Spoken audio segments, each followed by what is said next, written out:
कौन से ऐसे अर्ली सिम्टम्स हैं जिनका ख्याल रखना ज़रूरी है? बिकॉज़ जब पेशेंट हमारे तक आता है या हॉस्पिटल तक आता है तब ऑलमोस्ट 50% तक डैमेज उसकी बॉडी के अंदर हो चुका होता है और ऑब्वियसली इसके कोई ना कोई साइन एंड सिम्टम्स होंगे जो कि निगलेक्ट हो जाते हैं, ये जिनका ख्याल नहीं किया जाता। तो ऐसे कौन से साइन एंड सिम्टम्स हैं सर?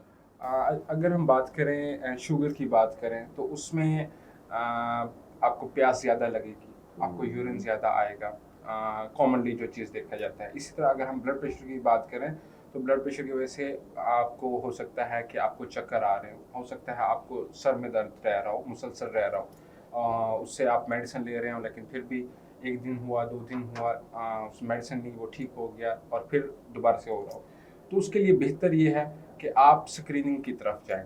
आप रेगुलरली नहीं तो वीक में एक बार, 15 दिनों में एक दफ़ा अपना शुगर चेक करवा लें, अपने शुगर लेवल टेस्ट करवा लें। BSR जो ग्लूकोमीटर है, एक छोटी सी डिवाइस है, आप किसी भी फार्मेसी पे जाएं, किसी भी क्लिनिक पे जाएं तो आपको वहाँ से पता चल जाएगा कि आपकी फास्टिंग जो शुगर है वो कितनी रह रही है।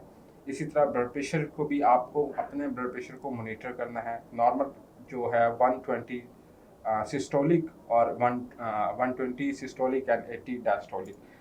अगर आपका 130 से ऊपर जा रहा है तो दिस इज़ वेरी अलार्मिंग। आपको स्टार्ट में ही इसको कंट्रोल कर लेना चाहिए।